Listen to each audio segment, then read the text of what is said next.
You ever think about quitting? Is the combat of life hammering the snot out of you? Well, stand by, dig in deep, and get ready to get fired up with us. Welcome to the Team Never Quit podcast, the #1 podcast that inspires you to fight on.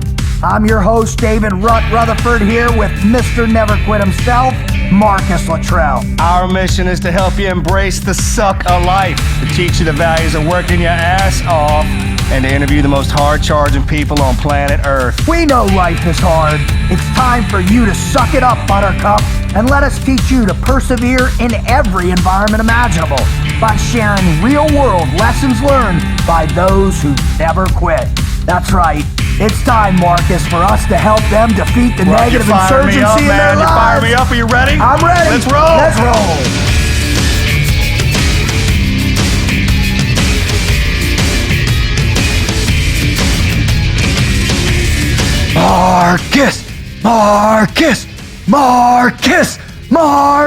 Marcus, brother, are you ready for this one? I've been waiting. Tell me why. Because when we started doing this, and you're like, hey, who should we get? Remember we were talking about all that, and I was like, man, I'll tell you, it'd be great if we could get this one.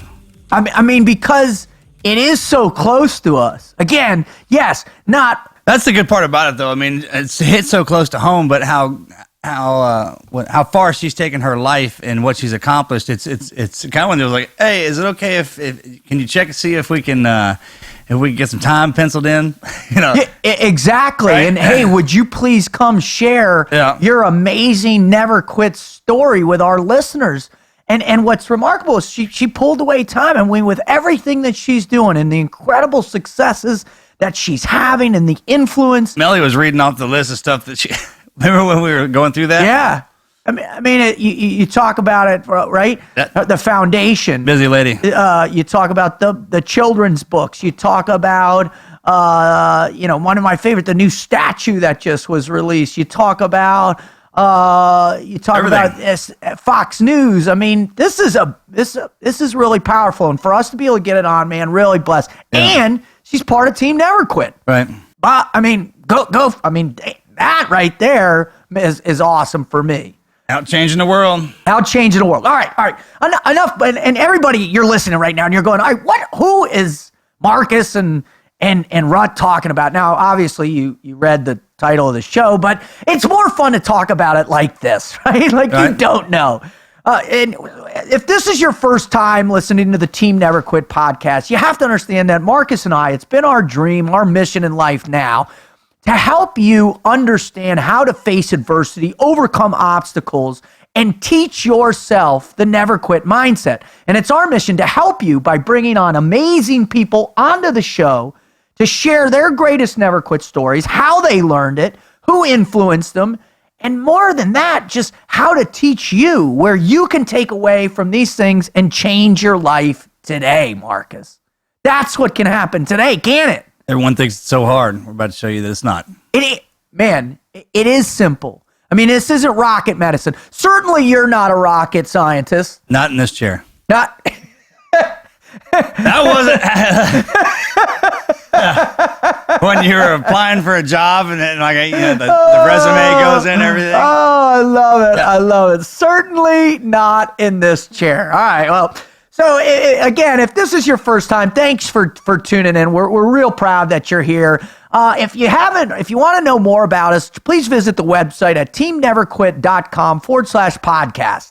And you can find all about us, why we do it, all the other shows that are on there. If you want to become a subscriber, subscribe to our newsletter, subscribe to the download, or if you just want to listen to us on iTunes, man, go to your smartphone, go to your iTunes app, search Team Never Quit Podcast, subscribe, and have us on demand so you can have Marcus and I ringing in your head on a regular basis.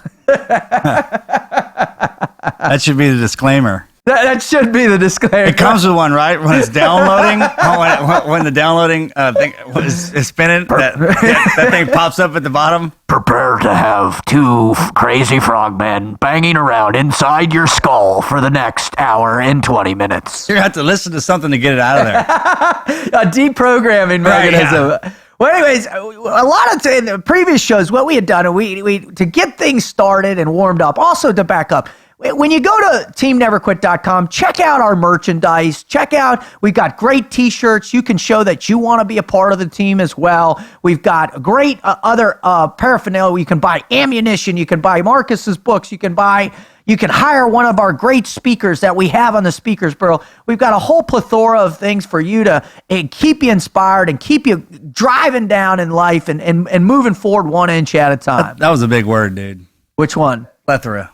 You know where that comes from? You do, don't you? I saw a grin on your face. Three right? of me. Yeah. Marcus, would you? Marcus, it just sticks in there, Marcus, right? Would you say that we have a plethora of guests? I so very rarely get a chance to use that word in a sentence, and the fact that you just did fired me up because I'm just excited to be here to be a part of that. Well, I am a virtual plethora of ideas. Yeah, and verbiage. You know where I started picking mine up was at 18 Delta when we started studying the Greek and then everything else just starts sticking in there. My old man was an attorney, so you can imagine when my pop would talk to me, I'd pick up one out of every 16 words growing up. Sure. And so as I moved forward and came out of the knuckle dragger phase just about 6 months ago, right. I realized when we started this. When we started this, that I would have to try and use the thesaurus a little bit more in my life. All right. Well, normally what we do to get things going, to get things rolling is we start with a historical story, a historical moment, but we're going to shift it up because we don't want to be the same old ball and gang. Maybe because we can't remember. Probably. No, whatever. We couldn't find it. We couldn't find it. All right, but this is a good one. So, shotgun this truth right out there to you. So the wizard came up, and we want to give a big shout out to the wizard, and thank you for all that you do for us. We appreciate he's back behind the curtain. Always behind the curtain. Well, this time he's literally behind the curtain. Yeah, nice. It took me a little while. So what he did is he prepared these great things for us to do, and it's called this segment. Was it a metaphor? Play on words, right? That's right. I'll go with that. I like that. So what this skit or shtick or whatever is called, What You Gonna Do? So now Marcus has never heard this. I've never read it to him. He has no idea what's coming at him. But what we're gonna do is we're gonna ask him this hypothetical situation where he has to dream up a plethora of ideas in order for him to solve this problem. All right? We're going to test his cognitive acuity, all right? I'm on a roll now, bud. None of it makes any sense, but I'm on a roll. All right, Marcus, are you prepared for what you gonna do? Yeah. All right, stand by. Stranded alone on a desert island, and one day while watching the sublime sunset, a gust of wind blows your favorite Don't Mess with Texas hat off your head into the Blue Lagoon. Since the lagoon has crystal clear water, you can see it settle all the way to the 15-foot bottom sand, which should make it easy to retrieve. However, unfortunately for you, the beautiful lagoon and its crystal calm warm water is full of man-eating sharks that want to rip your face off, which you also see in the crystal clarity. You know the tide won't pull your beloved hat out to sea for the next 3 hours, but you must hurry. The good news is apart from you, sharks, sand and palm trees and coconuts, the island has a fully stocked Home Depot. You simply must retrieve your beloved hat and avoid becoming lunch. So what you gonna do? Good Lord, man. That one's deep. Because before the Home Depot now that the Home Depot's in play, it's on, right? Well, go ahead. Start firing questions. Yeah. Let me hear what you're going to do. Because you also know that I'm scared to death of sharks. That's why he put it in there. Who is it? Sometime in our recent past, I've talked about that, obviously. Oh, on a regular, reoccurring basis. Comes out, the fear. Yeah. So it doesn't really matter. Here's the deal: is that the whole time we were in the SEAL teams and I was underwater, I knew that they were that, but I never saw them. So that's how I mind tricked myself out of Well, that's I tell bless your heart, because I couldn't have done 10 hours in an SDV ever. All right, I know, but 15 feet's no big deal, and I know that they have in the back of Home Depot because I am a regular Home Depot.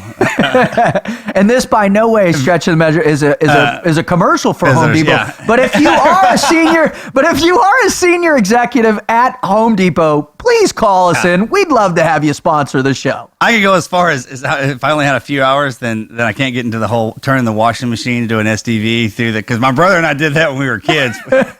Long story altogether. We almost died. Anyhow.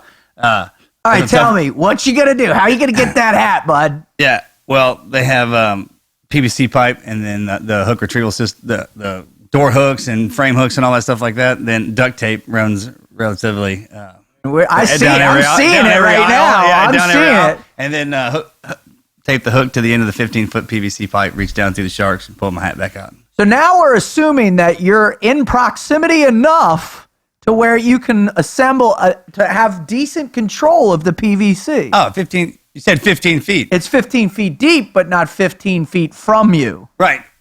Well, the flex on the PVC going down into the Blue Lagoon, right, goes down the side in the hat with the water in the lagoon in the shape of the bowl and everything like that. It just settles down to the one side. So you just crevice the side, hook the hat, and then drag it back up the side using the side of the wall and the hook for pressure. Pull the hat up.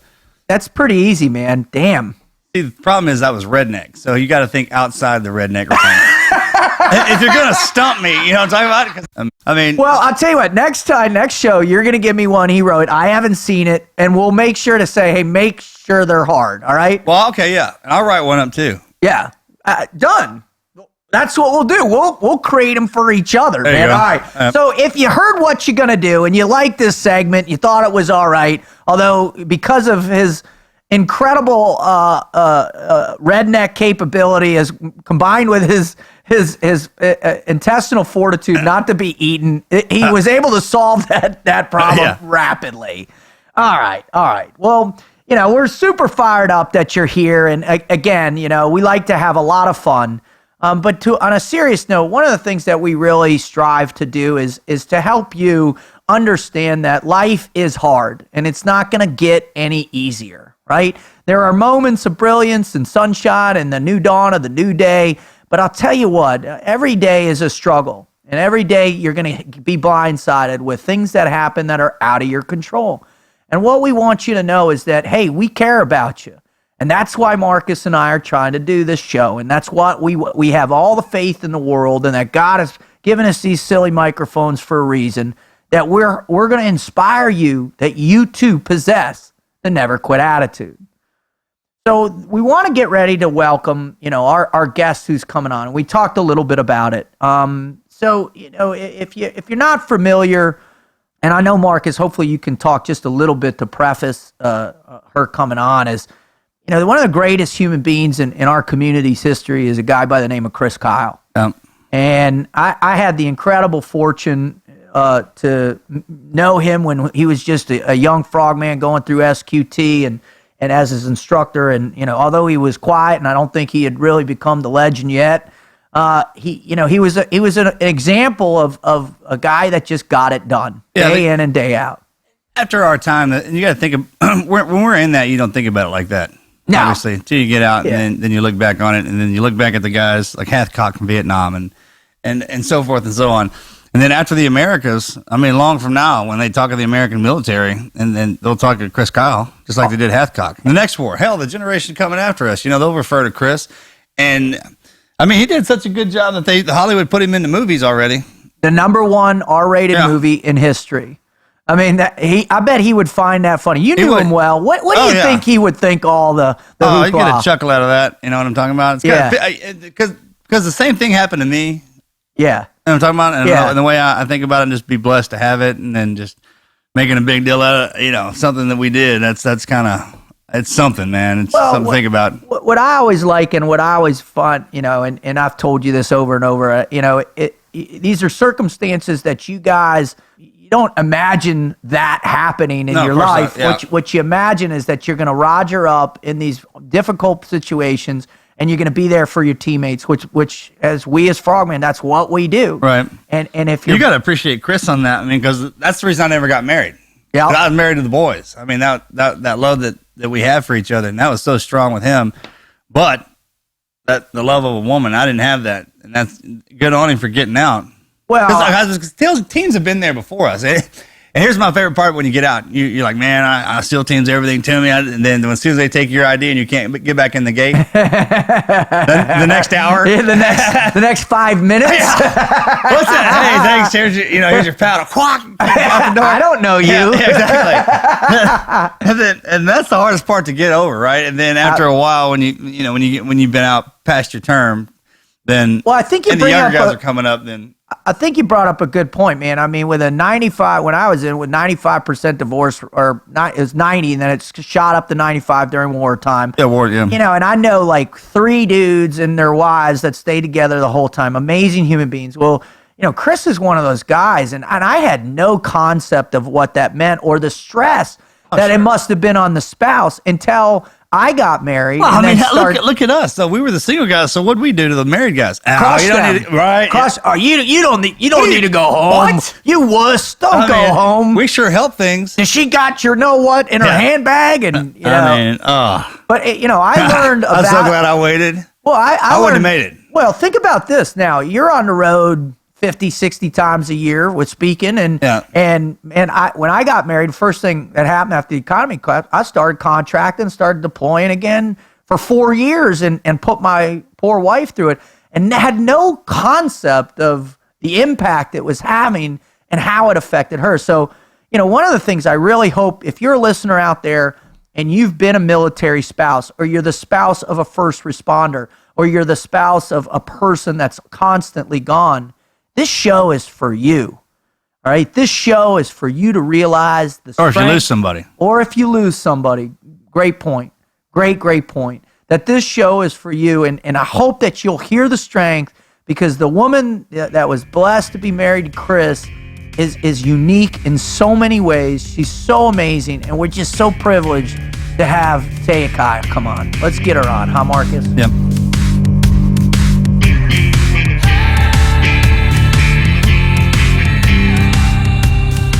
Marcus, I got to tell you, buddy. I got to tell you, man. Hear it. One of our own is coming on, man. Hear it. One of our own is coming on, and I'm starting to feel that tingle inside me. I'm starting to feel that. I know when you're fired up because you sound like a wrestler. I do. Like I'm ready to, like Jimmy the Superfly Snuka, ready to come off the top belt. Can you smell? But run. It's cooking. Can you smell? But like, here's the deal on this one, though. I want to make sure. By the way, that's a shout out to my boy Dwayne. We love you.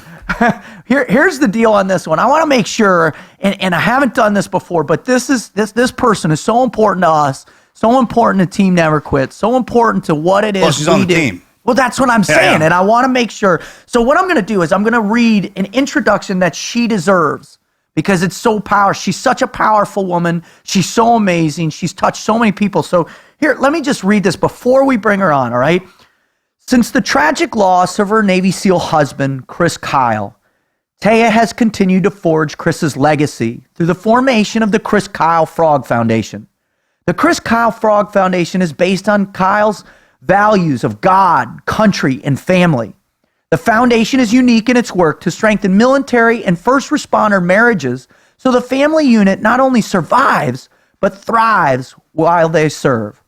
Taya Kyle is a mother, a New York Times best-selling author of American Wife, Fox News contributor, and advocate for military families and American women, and a public speaker taking her philosophy of the ripple effect to millions of people across the United States. So Marcus, it is my incredible honor to welcome Taya. Taya, welcome to the Team Never Quit podcast. Hey guys, thanks for having me. Well, I tell you what, it's pretty awesome that you're on. Thanks for having us. Yeah, thanks for having us. Hey, I couldn't stay away from you guys if I tried. We do have that gravitational pull on people. She has power. Her and Mel are good buddies, so like she has that like her and Mel just the boss radar. Right, yeah. And when you were talking about her, I was like, man, I was thinking about Melly in my head, saying, kind of the same premise, man. I was like, here we go. It's gonna be good because she'll jerk a knot in her ass if we start. I love it. Well, Taya, one of the great ways we like to get warmed up, and you know, we what we want to do is we want to warm up that brain of yours, that big, beautiful brain of yours. We want to get you fired up. We want to get you thinking. So what we do on the T&Q podcast is we offer this thing called the Mad Minute. And the Mad Minute is we're just going to pop these random questions at you so you can just fire back for effect and just warm up your brain for us getting into the powerful stuff that's coming next. Are you up for that? Are you ready for it? I'll always take a brain warm up.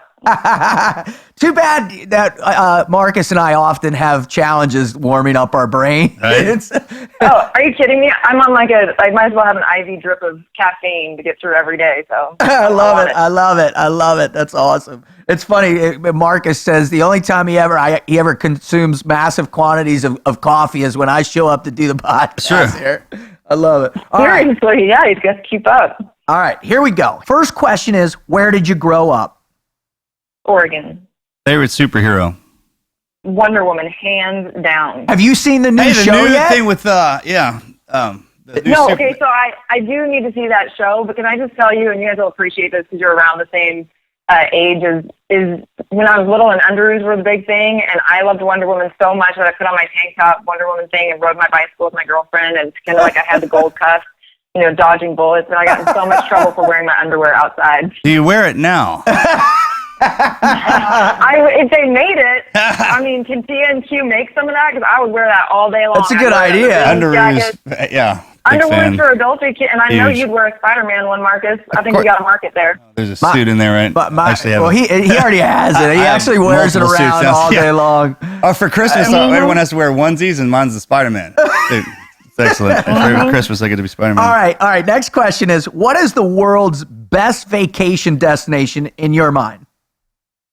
Okay, well, I could say two things. One is I could say anything Melanie Luttrell plans, because she's like the travel master. And my favorite place I've been is with the Luttrells in Belize, and I didn't even think I was a beach person until we went there. It was extraordinary, and I don't know if it's just because of the place that she found or if it was the people that we were with, because we were with, you know, some good friends. And I think I only spent awesome. 2 days down there, and it was the best. It was truly amazing. All right, good answer. All right. Awesome. Next one is, give us one bucket list item for you. One bucket list item. Yeah, there are so many things that I want to accomplish in this life. I think one of them is that I've wanted to publish a novel, a fiction, and a children's book, and I'm on my way with the children's book. So that's probably my bucket list right now. That's awesome.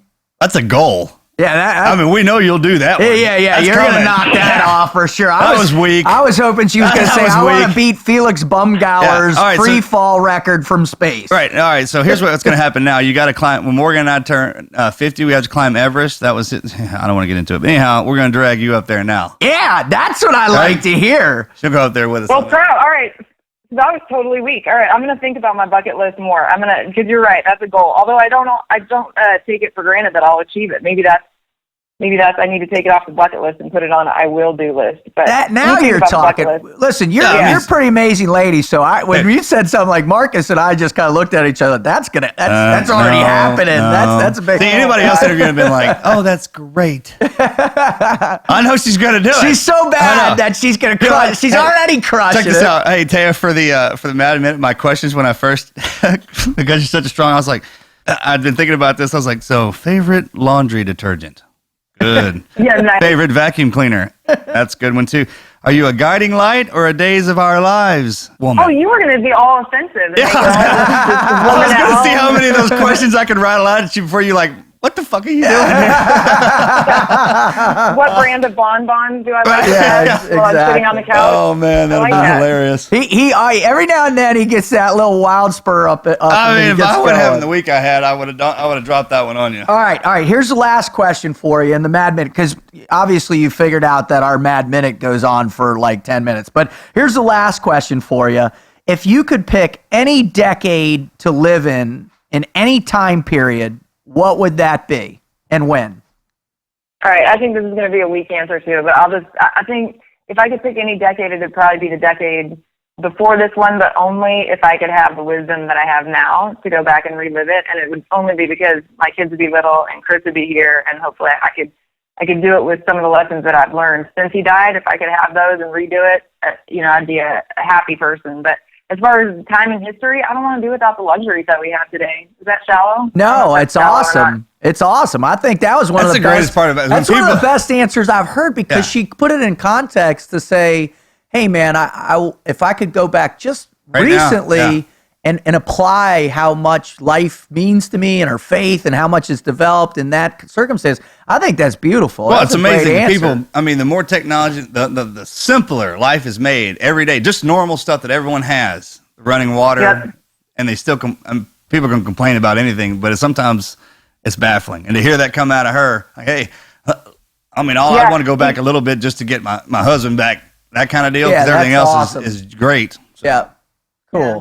Well, Taya, thank you so much for doing a Mad Minute. That was fun. We always like to have a good time. Is your brain firing on all cylinders now?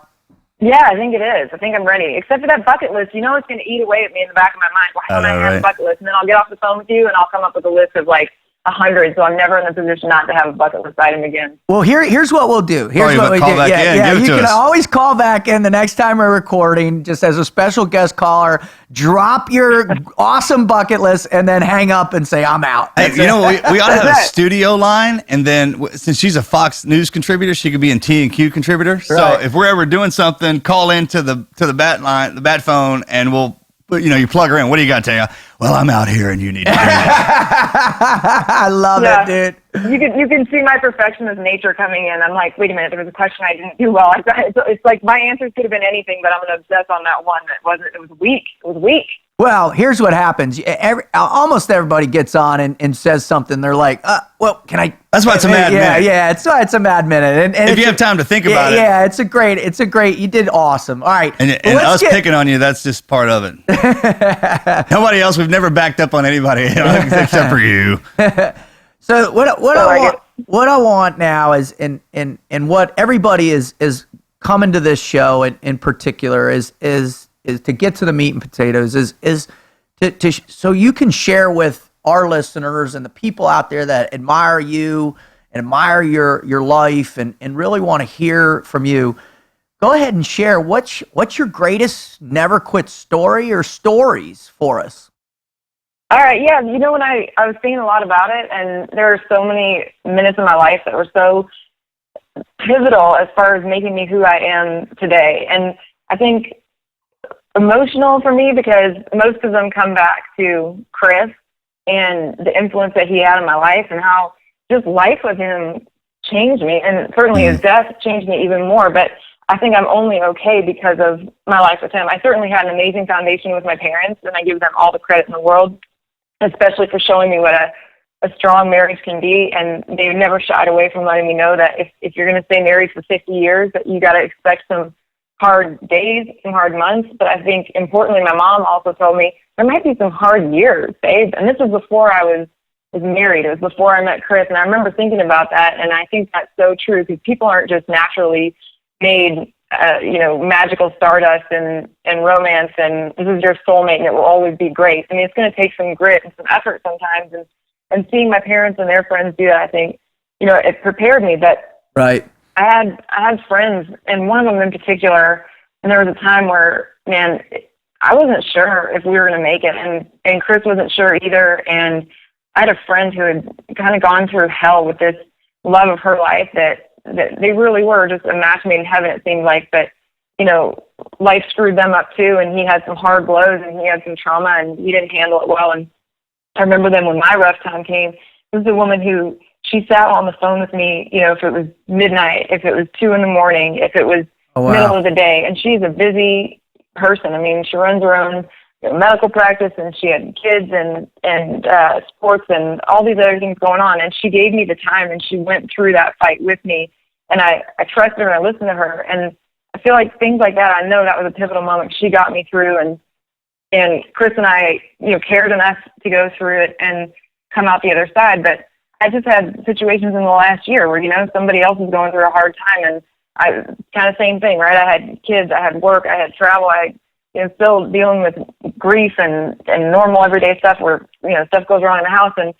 And I wanted to give that to that person. And I knew it was exhausting. I knew it stressed me out. I knew it broke my heart to go through it with her. But if it took a month to go through it to save that marriage, then that was my pay it forward. And that was, it always reminds me that there's a reason why you go through hell. And I think sometimes you go through it so you can turn around and help somebody else and be that person. But awesome. It's kind of along with, right? It's what you guys are doing with your show, with the Team Never Quit podcast.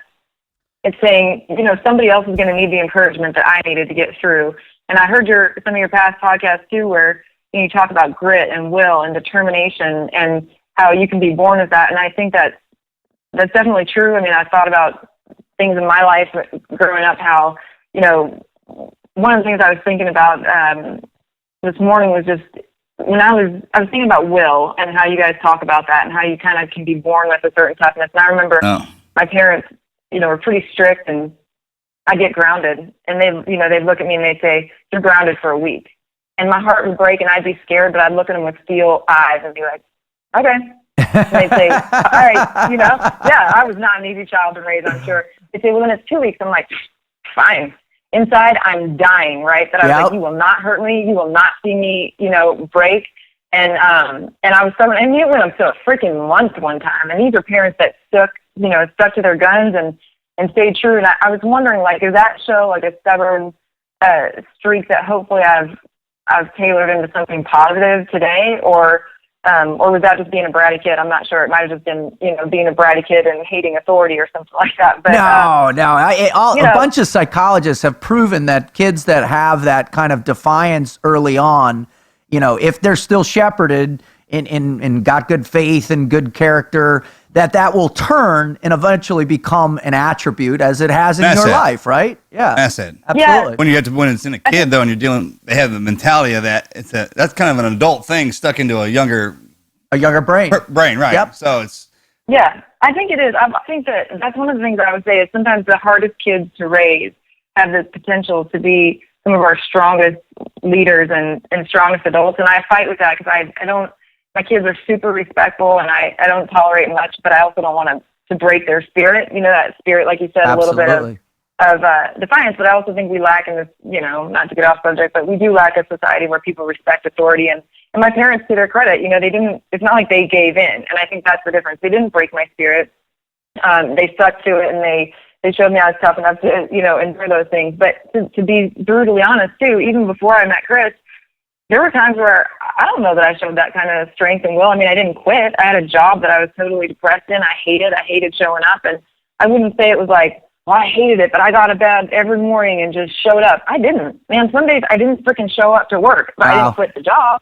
But, I was in sales and I could make it up another day or whatever. And that was a dangerous, dangerous situation. So it's not like I have this will that just I was born with and I won't quit. I think it's, I got to be motivated and well, it's the situations that you get dropped into that pick that away. So since you had that in there, just what she was saying, the defiant part, maybe it's not really defiance. It's just a never kind of quit mindset. Totally. Still in there.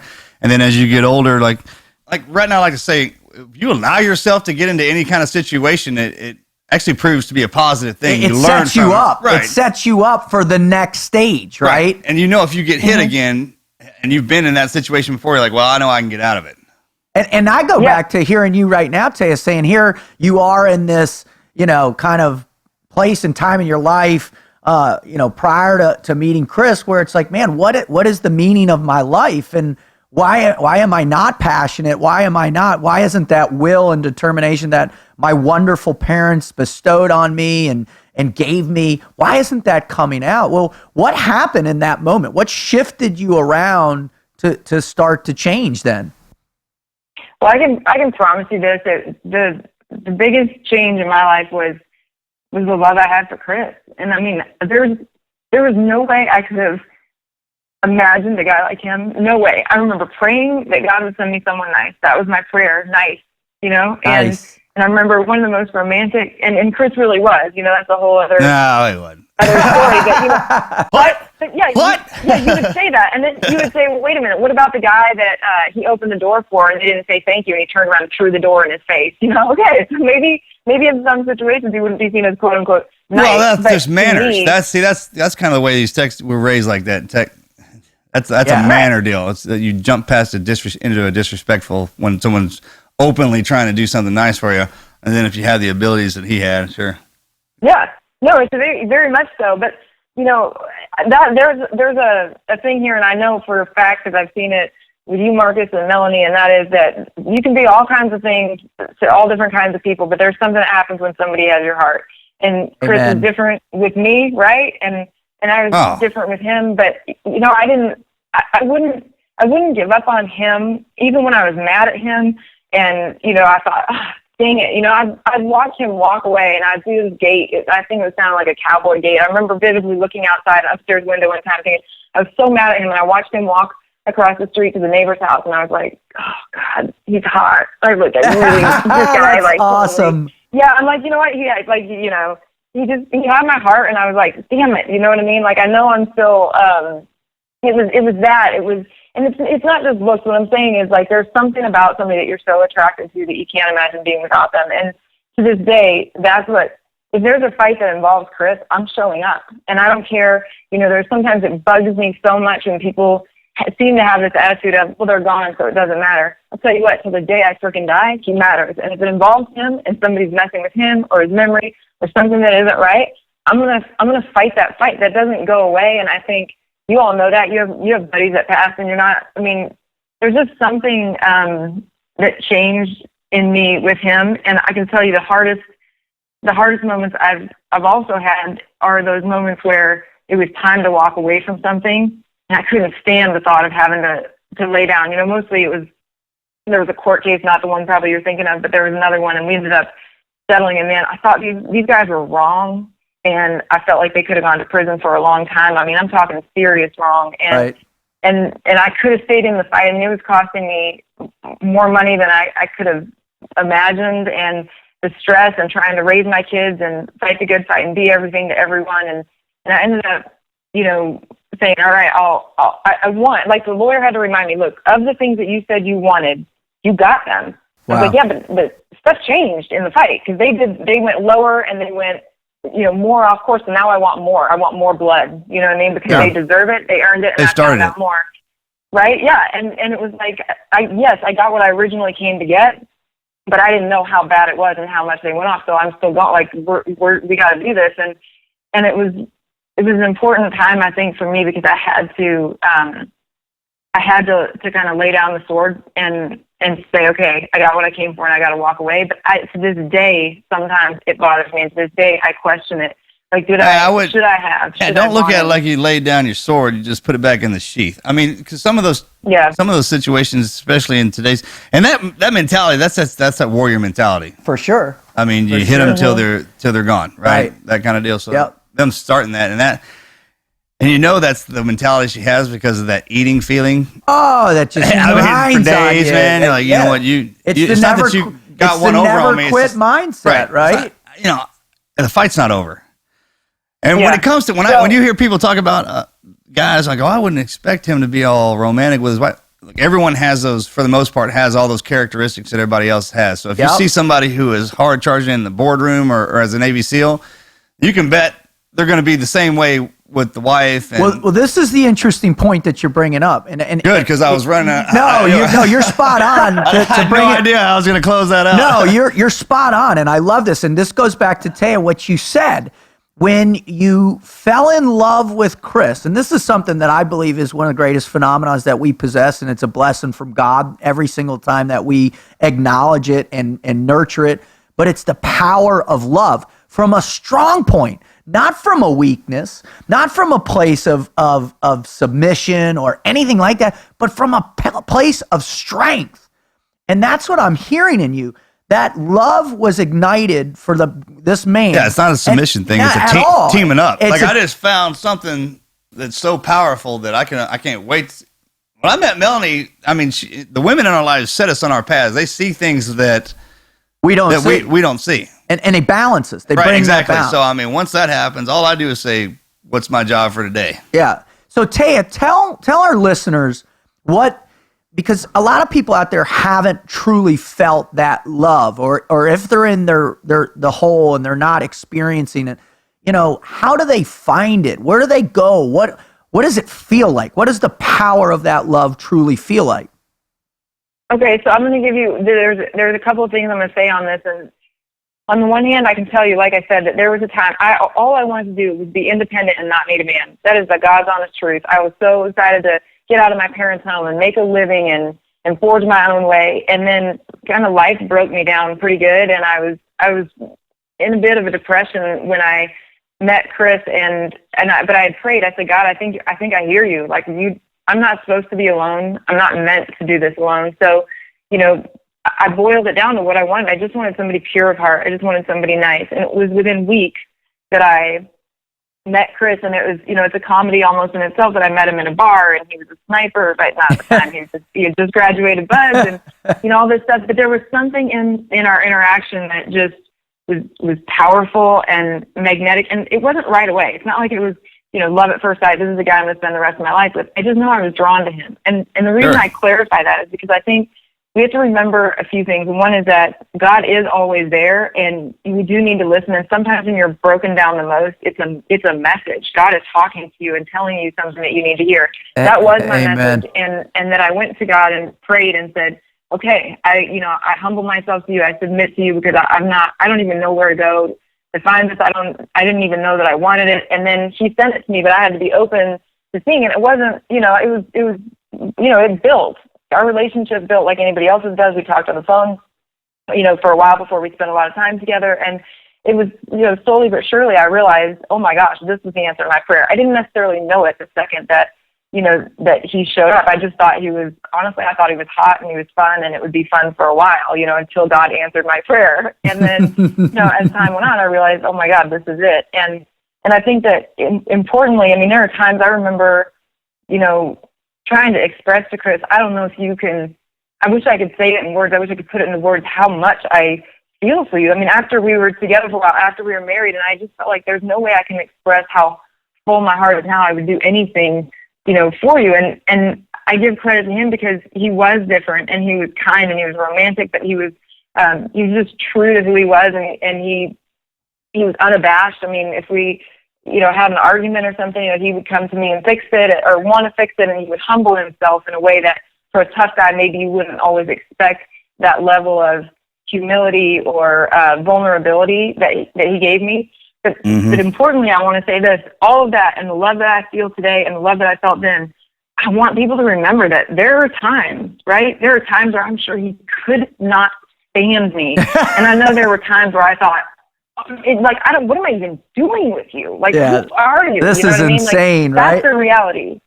Yeah, that's the reality. And I think a lot of that was because we had a mountain of trouble with war and combat and deployments or leaving for training. And yes, like everybody else, that's why I'm passionate about helping people get through that. Who he was and how hard we were going in the paint, man. And that's why Morgan and I never got married while we were in. Right. That focus and drive, what we were talking about earlier, so he's so hardcore in the teams, but he's at home too. He loves his wall. Once you go into combat, all that gets sucked into one thing. Yeah. Right? That drive and determination gets sucked in. You can't even, none of that, and all that other stuff becomes white noise, which is tough when you have somebody who cares about him as much as you did, not getting anything back.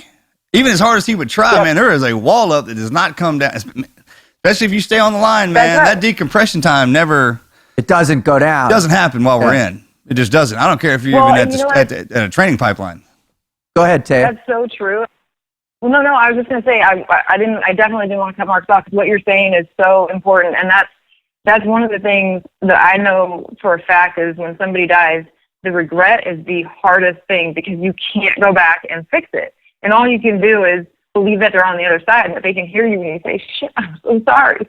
I have no idea. I have no idea how wrong I was. But, if I knew then, Marcus, what I know now, if I knew, because I didn't know, now I've been traumatized in my own way. And it's nothing like the things that he had to go through. And I know now how hard it is to focus and drive through that and push on for the people you love. And I now I have so much more respect. But at the time, I had no idea what all that must have been. I mean, I tried. I'm empathetic. I felt like I was forgiving and I was kind. I felt like I was loving. Look, none of that's on you.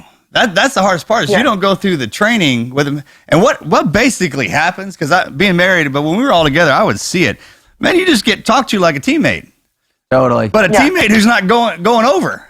I mean, whether you want to try and think about it or not, it comes down to it. And I don't know if you ever said this, but like, I was listening to one buddy one time. He told me, he goes, man, I go, how was your weekend? You saw the wife for the first time? He's like, I got home. And we got our butts just handed to us before he goes, came home. And she goes, what have you been doing? Camping with the boys all week? Yeah. Just a jovial joke, man. But that's kind of, he got upset. Oh. And that's the part. You have to be a wife for a while to know what's going down there. Well, I tell you what, when I did the same thing, Taya. I never got married in the teams. I got out. Fast forward, after the collapse, I went back to contracting, and I was contracting for the government at this time. And I was married, and I started deploying, and I would come back and do exactly what Marcus would do. I would try and use the references of where I just was to, assimilate with this woman who loved me, but I was a different man than the guy that she had fallen in love with. And I progressively got worse and worse with each deployment. So the question I have for you is, even though you didn't have the reference point there, what kept you in the fight? Taya, what kept you staying there after Chris just kept going and going and going? What kept you there?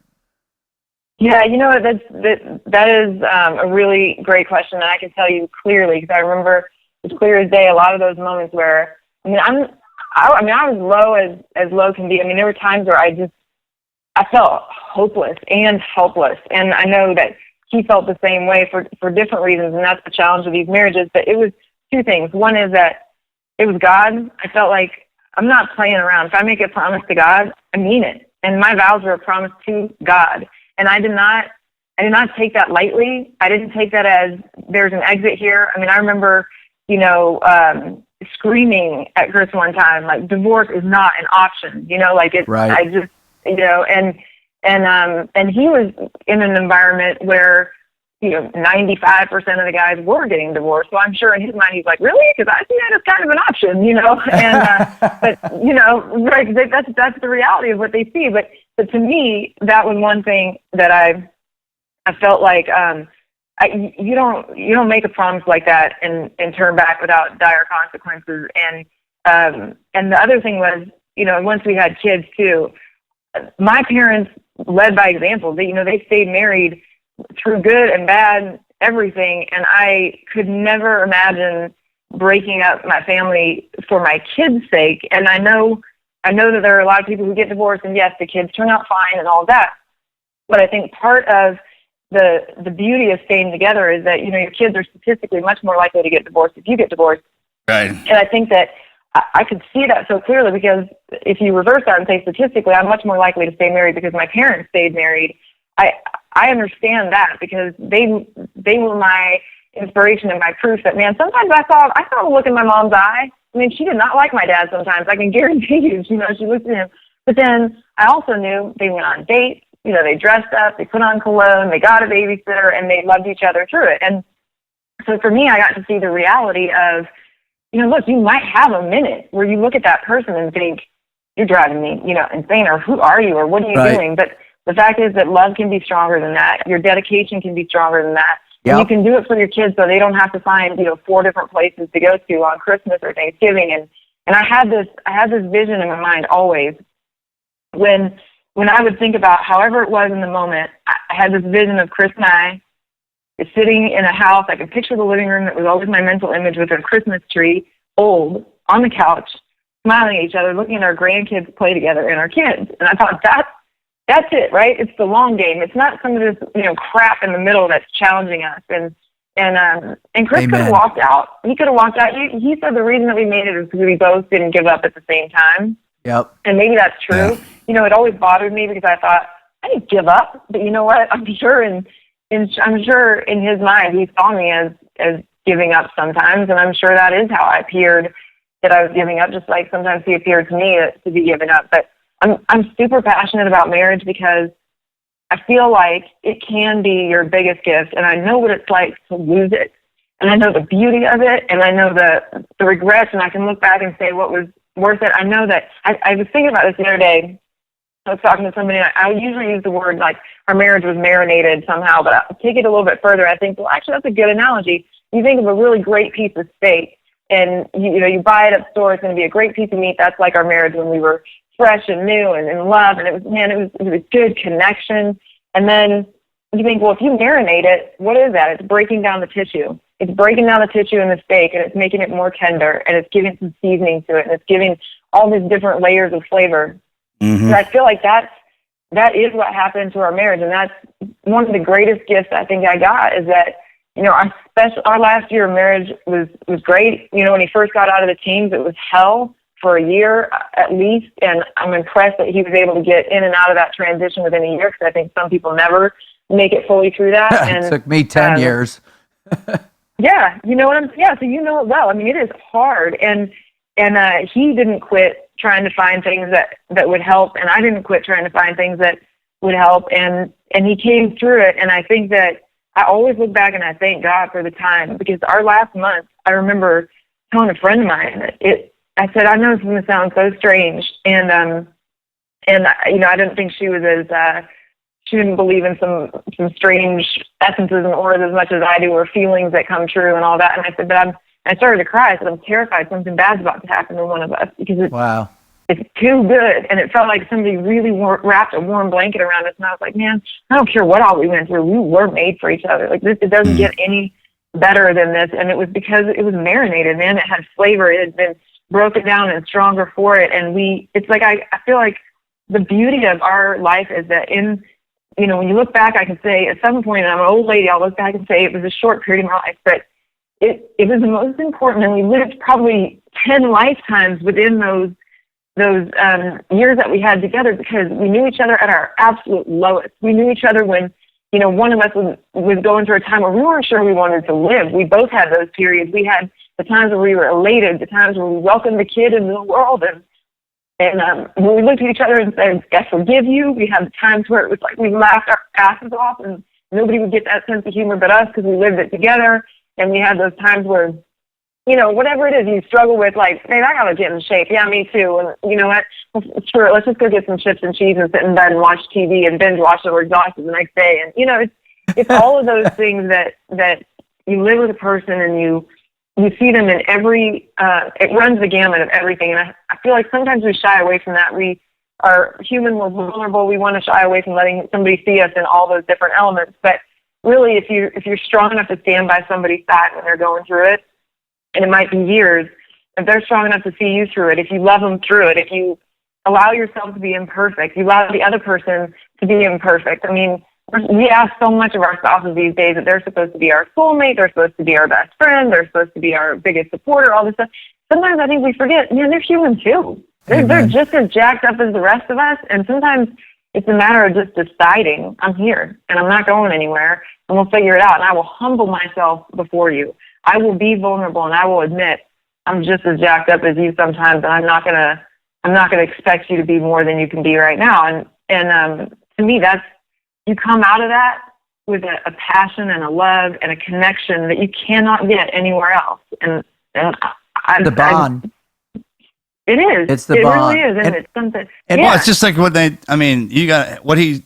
bond we have with each other is forged in adversity. That's why we're so good at what we do, man. We talk about it all the time. And when it came time to that mutual respect through watching your teammate get crushed and suffer, and you're suffering with him. And one day he's good, the next day the other guy's good. You find that cross to bear. Everybody has one, and then when it may not be the other dude's, but he'll be there with you to get you through it, because he's going to find his. Absolutely. And I remember when we were coming back from deployments, it's almost to the factor where it would go down like this. So, and Chris, perfect example. So we'd get back from deployment, and he's still wired up. And I tell people, I'm like, hey, look, man, as soon as he gets back to deployment, if you he can have a day to unwind because he's dragging that with him. So if you get a chance to clear the head, which we don't have that, right? They just kind of send you home. So you send him home to the wife in deployment mode. Dude, I got back from my deployment to Afghanistan. All the wives were there outside the team. They all went home.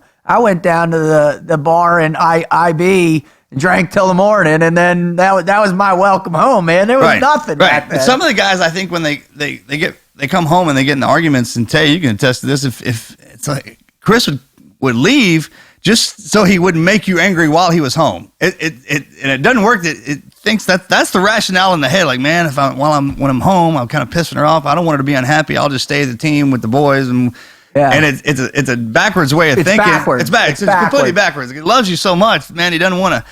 But you got to go home, and that's the part that brings you back. It's like, I love her so much, man. You know what? I want to just be standing there next to her, even if she is mad at me. Well, what I love about Tay, about your description of it, and it's really profound because you're spot on in relating what every other guest has come on to say, and that's, our fortitude, our intestinal fortitude, our drive towards one another is a derivative of the pain we experience with one another. Yes, the moments of elation and those glorious times of binge Netflix watching and all those quiet moments are exceptional. But you're right, it's those hard times that when you come through the other end, man, you really see things in a new light. And it's like what you'd said before, if I only knew what I knew now back then. And tell you what you said, I mean, that once you get out, that goes away. I mean, it took Chris a year. It took me a little bit longer. Everyone's is different, right? The problem they had is they got thrown into the celebrity world. That's another chaos kind of deal. And then she went from doing it to straight into that, and then she had to continue on. So that's the strength they had with. Imagine if Chris was still around, y'all, what would be going down? That kind of deal. Well, that's a good. She shouldered that with the kids. And the fact, I think that's important that, man, the wives that hold on and it seems impossible. And another thing that a woman can do to the man, like his teammate's like, suck it up. Melanie pulls my card all the time. I love it. The childbirth thing is a qual we don't have.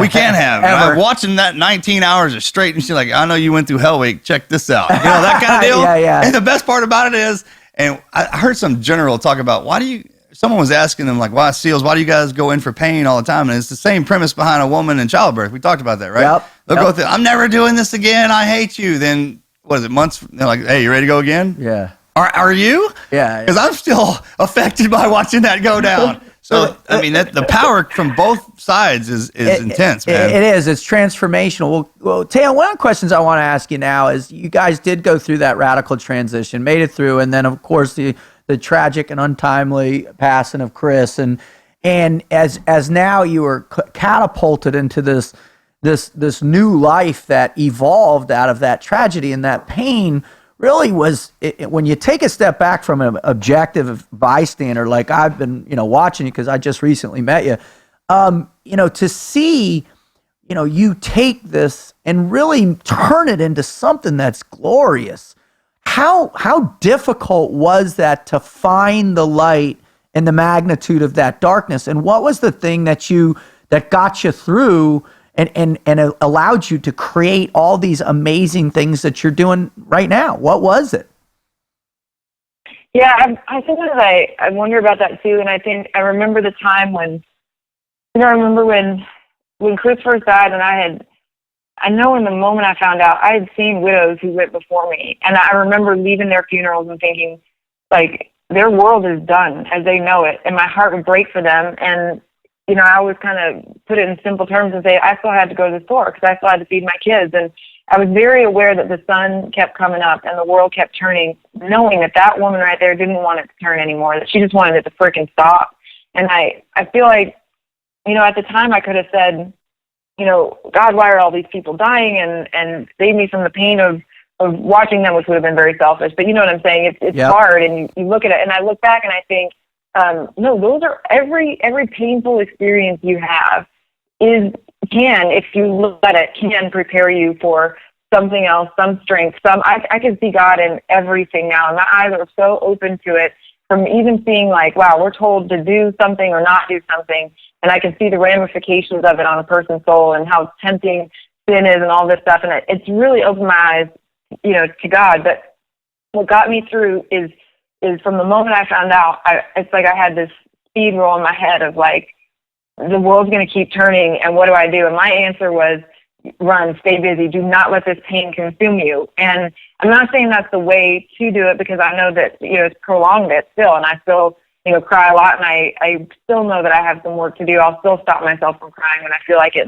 and other times I'll let myself cry because I know I'm not gonna be fully healthy, if I don't kind of let that out. But at the time I was running, and I thought, you can take his body, but you cannot take his spirit. He was working on things that were good. He had the Patriot Tour with Marcus and Mel that he was, passionate about, and it means the world to me that they included me and let me take his place and carry that spirit on. Awesome. On that tour. But it was American Gun. The publisher let me continue that on and get that published and represent him. And then we had the fight with, what was his company. He was already in the mix of some, there were some problems, and he was getting ready for that fight. And so I took that on and fought that. And then we had other things. So I think sometimes I looked at that and people would say like it's too much. Like, it's not fair. It's not right that she has all this on her shoulders.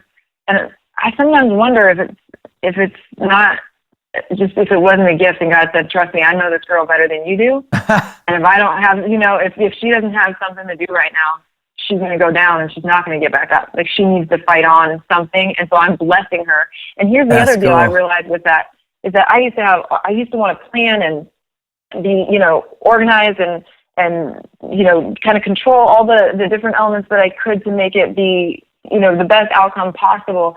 And I think the other blessing in this is God overwhelmed me so much. There was no way, even with wonderful people around me and help, there was no way I could pay attention to every detail and manage all the things that were coming at me. And so one of the things that happened is I humbled myself and I went to prayer and I said, God, I can't do it. I don't know how you're going to, I need help, man. This is awesome. And I learned through that the things I couldn't handle were that you're not supposed to. If you physically are stressing and worrying and going, I don't know how to do this, I can promise you, God is telling you, don't. You're not supposed to worry. You're supposed to not be anxious. Right. Let it go. I got this for a while. Trust me. And Amen. So because I was overwhelmed and because I couldn't do it, I would see that months later, oh my gosh, this piece fell into place, that piece fell into place. I didn't do anything. God did it. And you know what? Now I'm better prepared to fight that fight. And so I feel like, it was a lot of things that kept me going, but it was friends that said, when I said, I'm afraid to really let myself cry. I'm afraid to go in the ditch.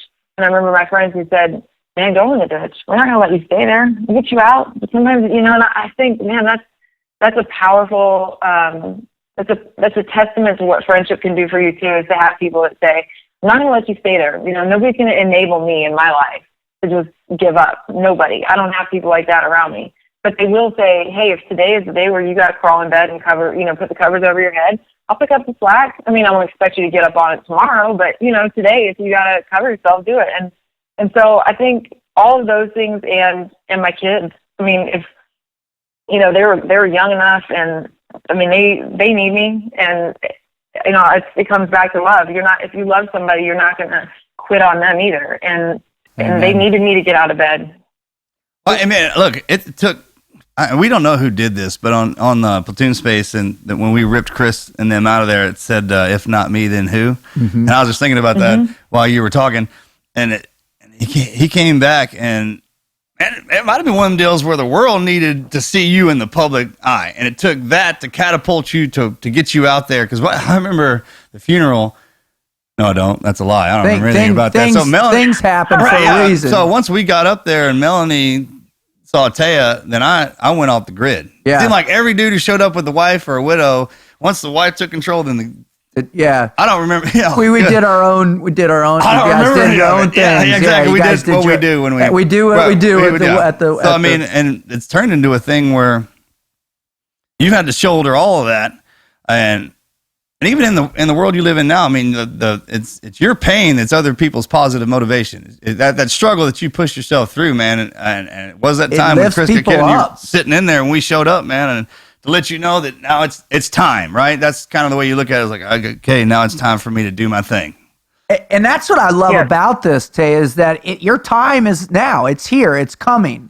You've gone even, through, yeah, you just start. You know, you're just starting now because the strength has finally filled you. It took all those years, all that hardship, all that pain. To that point. And now she's got Right. the weight. Now you she's got the launch it. weight. And so tell everybody what it is that you're doing now. What is your mission in life now?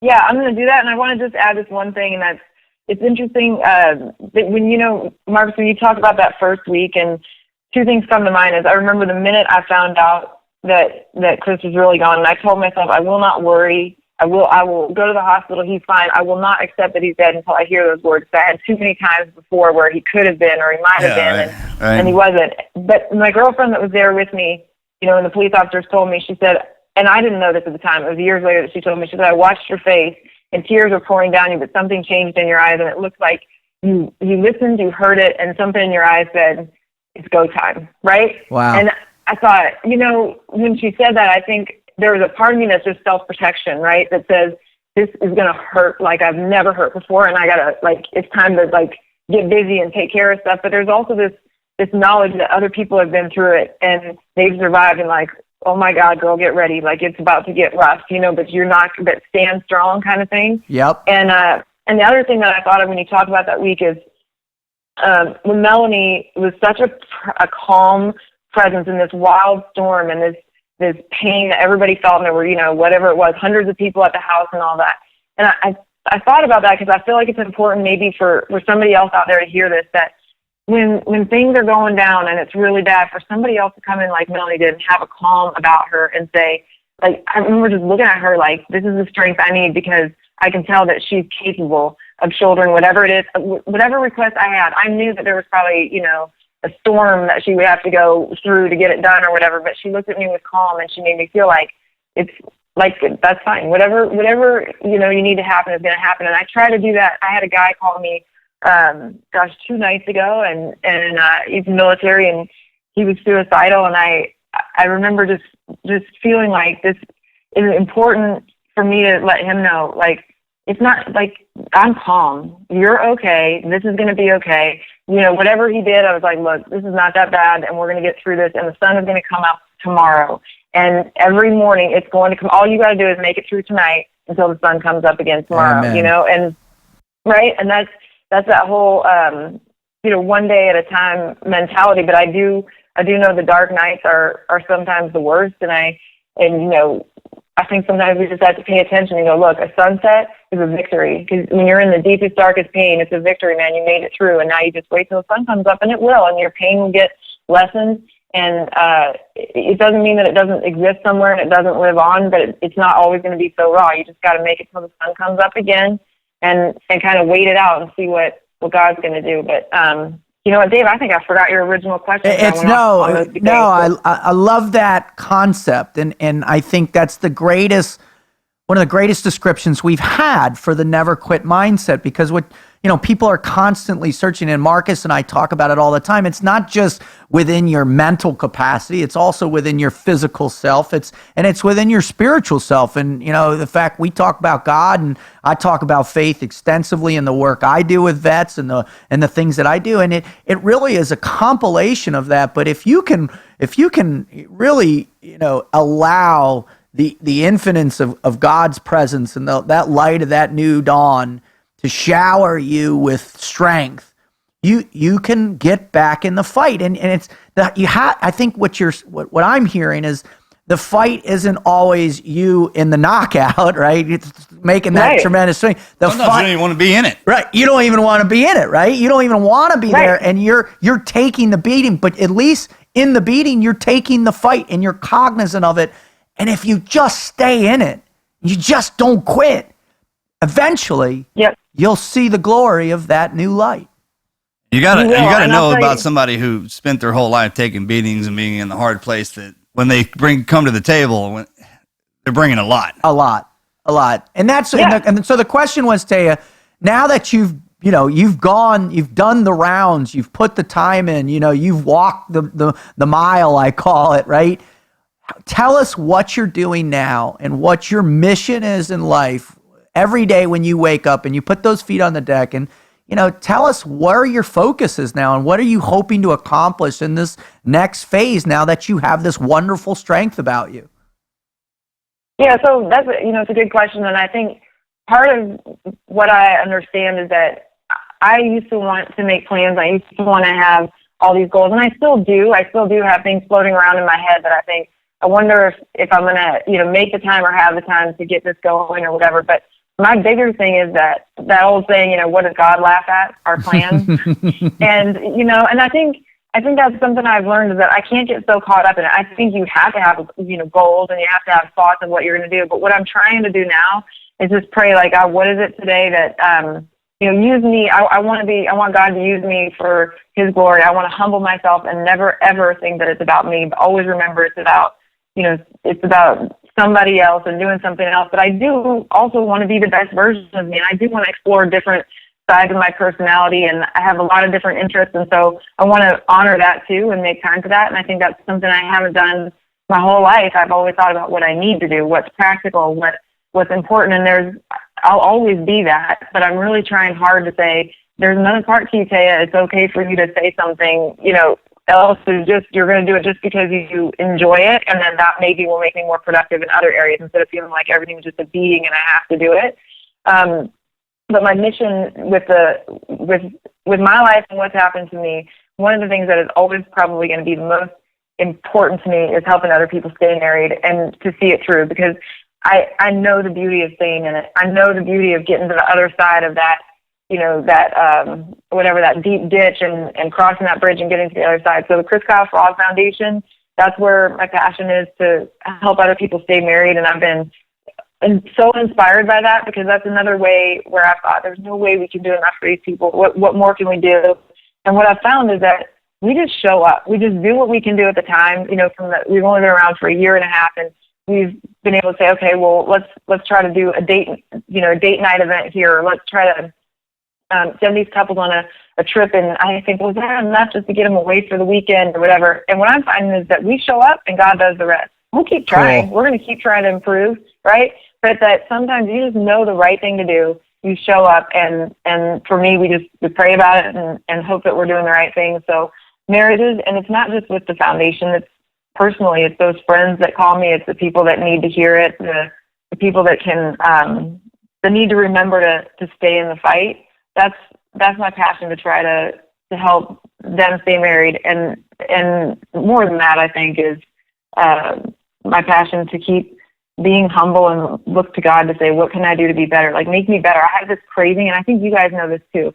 When you've been tested in the teams, when you've been tested in combat, when you've been tested with life, throwing you curveballs, like we talked about, Marcus, you get more curveballs than anybody, I've ever met. And there comes a time where you say, okay, I'm strong enough. Like, all right, so I'm going to get stronger. I mean, it's not to say you don't, rage against, the will and life and all these things, but there's a time where you accept it and you get stronger for it. And I'm open to that.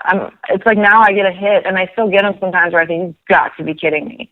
But the more hits I take, the more I get a different perspective on life. It's just frankly better. It's just little things that don't bother you the same way. I think my parenting is better because I don't want to enable my kids. I want them to know that, okay, life's going to hit you. You're fine. You're strong. Get back up. Stop.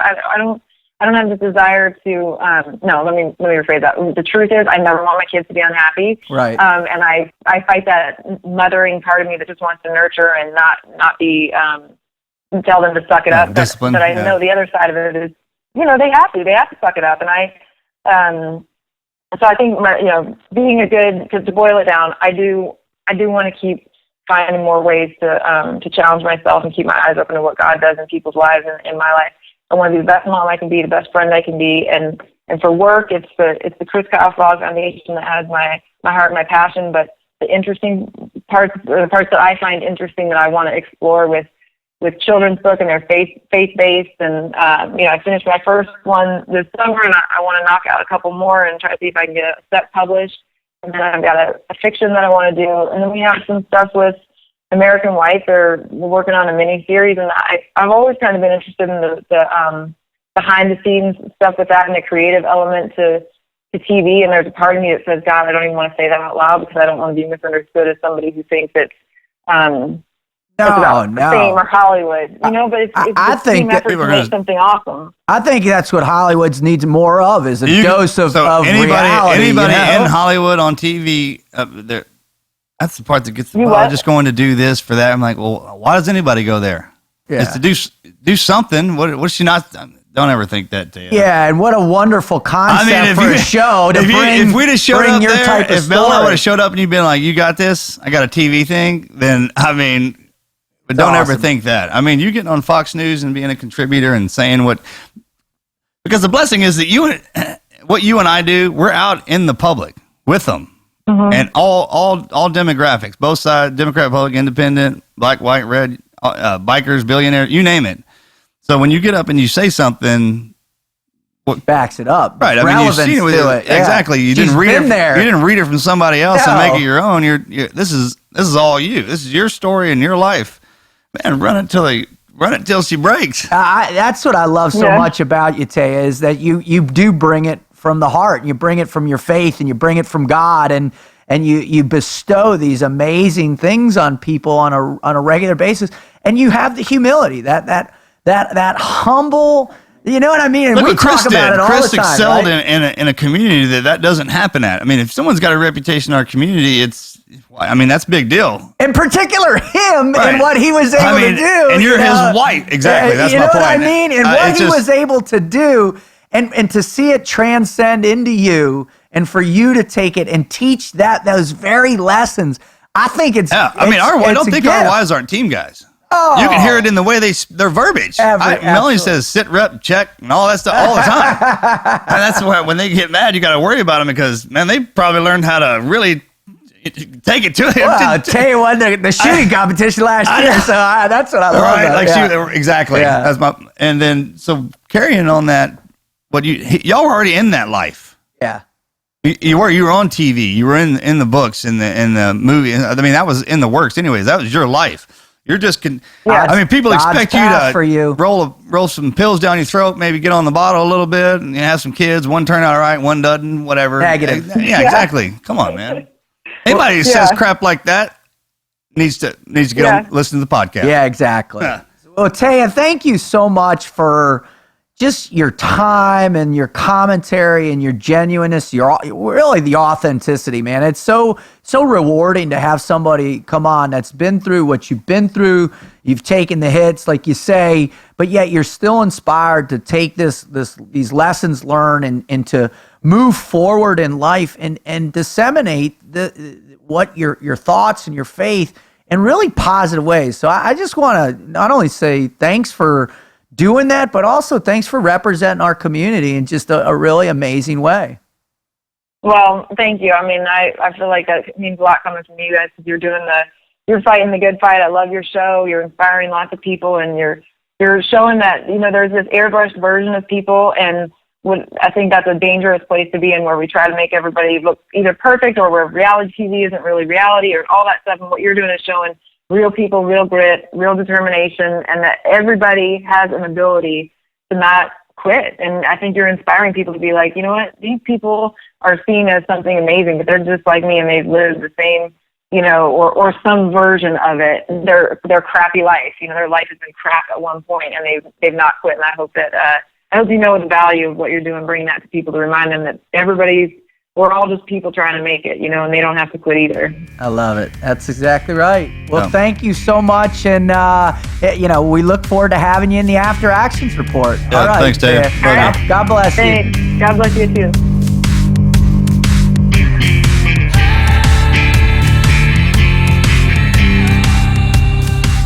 Wow. It's going to be like that roller coaster up and down. I didn't know. When we were talking at the beginning, she's like, because everybody who I shouldn't say it like that. I thought I knew what story she was going to tell. We all talked about it. I knew she would tell the moment that Chris was taken from us. But that wasn't it at all, man. when we got on, I was like, all right. And then as soon as she started talking, I just sat back in my chair. I was like, here we go, man. She's going to take us on a roller coaster. Holy cow, man. That's good. They talk about a woman that has been through it. Yeah. Through it. I remember you saying something in the beginning about the first responders' wives, and everybody listened to that one. Yeah. I think it's powerful for them. Yeah, exactly. She must have been listening.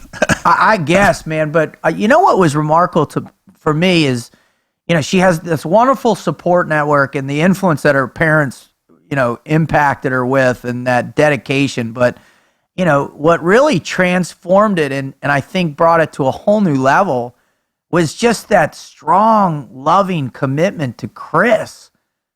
Right? Marriage. Marriage. Right. The bond of marriage. Even after Chris is gone, that's the sanctity of marriage and how important that is kept referencing the kids and her parents are still together and stuff like that. And then just kind of sucking that part up, looking past everything and to see it as a team. Oh, it's unbelievable. I mean, it's remarkable when you think about it, right?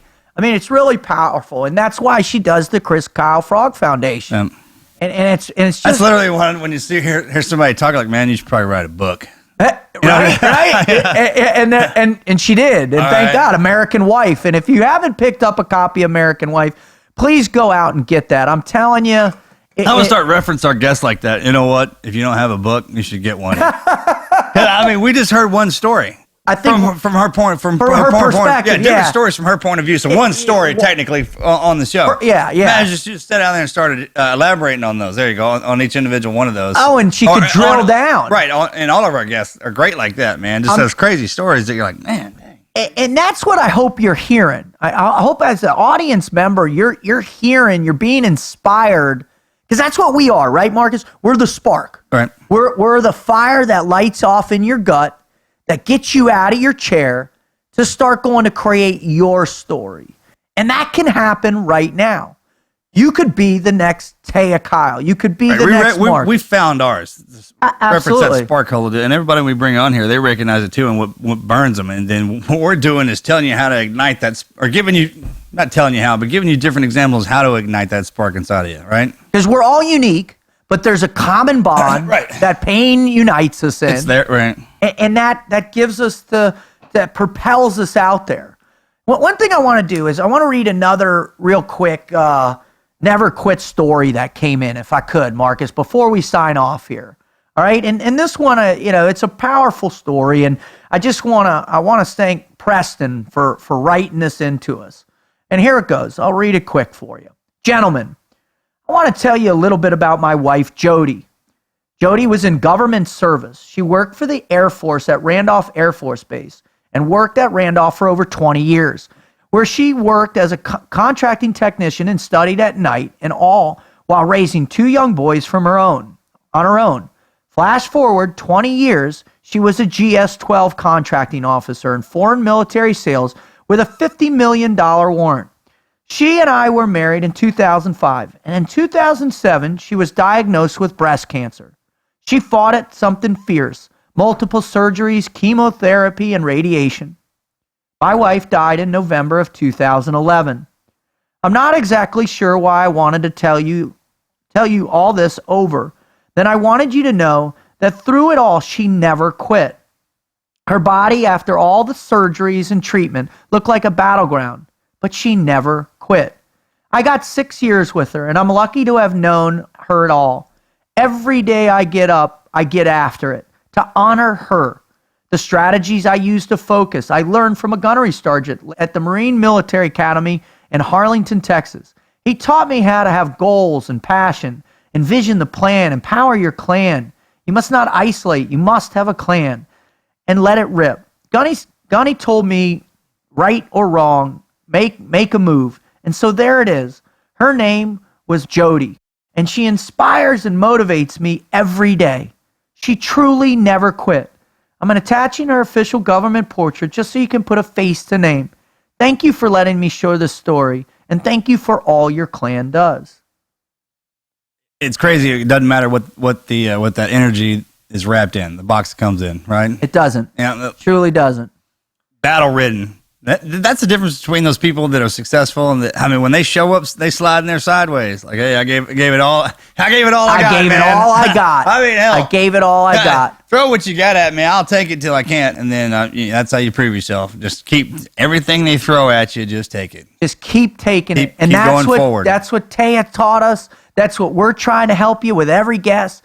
If you want to know more about Taya, just go ahead and visit her website at tayakyle.com. Check out the Chris Kyle Frog Foundation. She's soon to be a Fox News contributor. She does amazing things all over. You can hire her as a Team Never Quit speaker if you want. She's really an amazing person who teaches us to keep taking the hits, to have faith in God, to believe in love, and to believe in yourself, man. So I just, on that note, I just want to say, as we always end, I want to thank God for the opportunity that I have right now to be right where I'm at. I want to thank you, Marcus. I love being on here with you, brother. I love what you help me do in this world and my purpose. I want to thank all my teammates. I want to thank Taya for inspiring me today. And I want to thank my family, my wife, my 2 beautiful children, and all my relatives. And it just, man, I feel very blessed. And I'm ready to take the hits because I love these people that make me better. So thank you. Yeah, me too, brother. That was thank you, Taya. It's always good hearing her, man. You get fired. I got, the week I've been having. Oh man, right? Heavy, right? So she might have been the perfect one to have on here to pick up my head, and keep charging forward. But thanks to the good Lord up top for giving me all my skills, my friends helping me find them, the boss lady for marrying me. Good Lord, I love you, woman. And man, thank y'all for listening and giving us the opportunity to live these lives. Service for first 40 years for me, brother. I look forward to giving it back for another 40. So Amen. Thank y'all for that. Amen. I'm out. We're out.